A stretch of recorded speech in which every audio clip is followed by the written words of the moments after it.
बहू मैंने लिस्ट तैयार कर दी है। अपने मायके जाओ तो वो लिस्ट लेती जाना और उसमें मम्मी पापा से कह देना कि हमें सामान अपने लिस्ट के अनुसार ही चाहिए। मैं इस बार कोई कमी नहीं चाहती हूँ। मंजुला जी अपनी बहू गरिमा को लिस्ट पकड़ाते हुए बोली। लिस्ट को हाथ में लेकर गरिमा एक पल के लिए तो लिस्ट को देखती ही रह गई। उसे इस तरह देखते देख कर मंजुला जी बोली, अरे अब देख क्या रही है, ले जाकर अपने बैग में रख ले ताकि इधर उधर ना खो जाए। और तुझसे संभाल कर नहीं रखते बनती तो मैं इसे पवन को दे दूंगी, वो ही दे देगा अपने ससुर जी को। मंजुला जी गरिमा की तरफ अपना हाथ बढ़ाते हुए बोली। ये देखकर गरिमा बोली, पर मम्मी जी, हमारी कल बात हो तो गई थी। भला मम्मी पापा इतना सब कहाँ से दे पाएंगे। अभी अभी तो पापा की सर्जरी हुई है। अभी अभी सर्जरी हुई है तो मैं क्या करूं।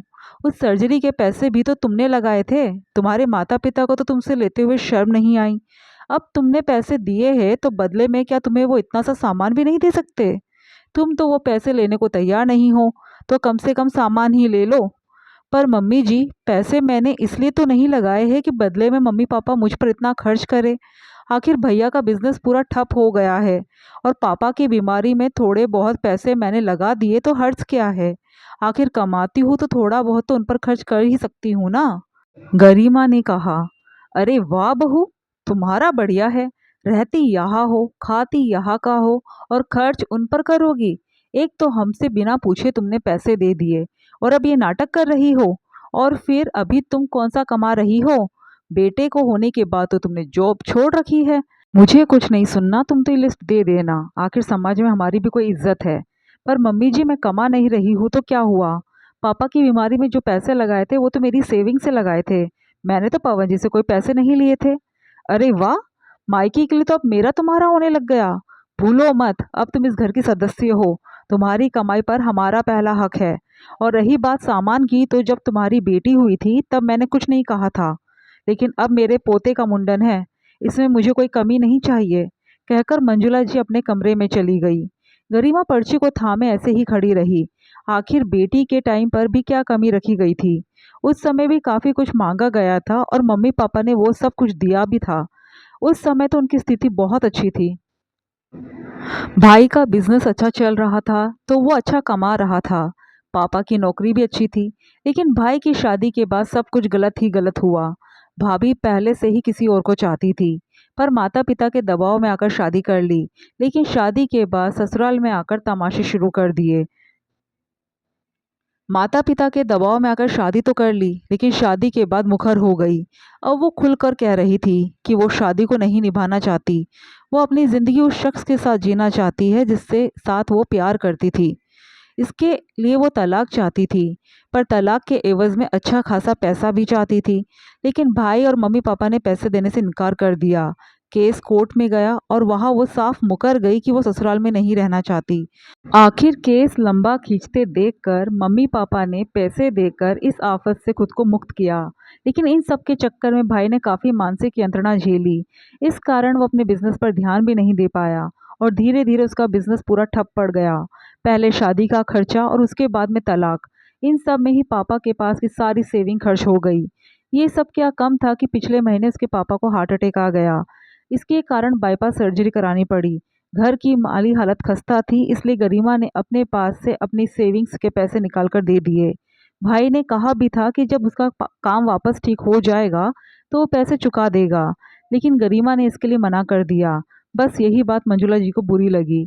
अभी गरिमा सोच ही रही थी कि पवन कमरे में आया और उससे पूछा, क्या हुआ गरिमा, क्या सोच रही हो। चलो देर हो रही है, फिर शाम को वापस भी तो आना है। पवन जी, मम्मी ने ये पर्ची दी है, कहा है प्रिंस के मुंडन पर उन्हें मम्मी पापा से सारा सामान चाहिए।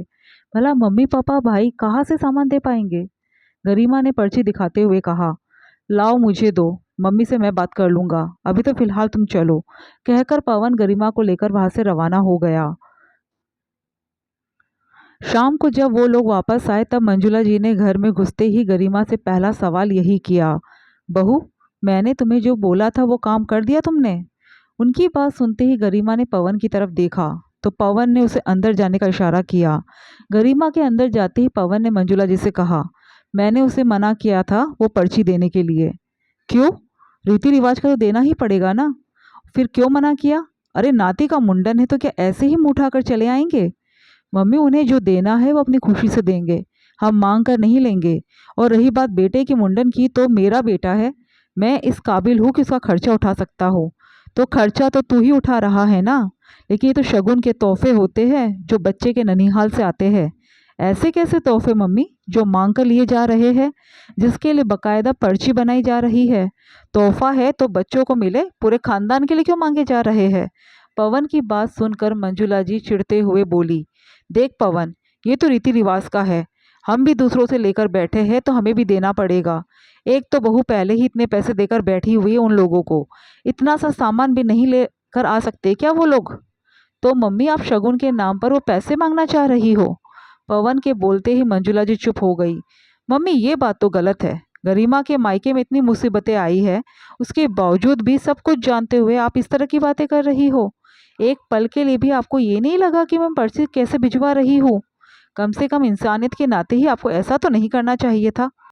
मम्मी गरिमा ने कहीं कभी कोई कमी नहीं छोड़ी, उसने हर मुसीबत में परिवार का साथ दिया है।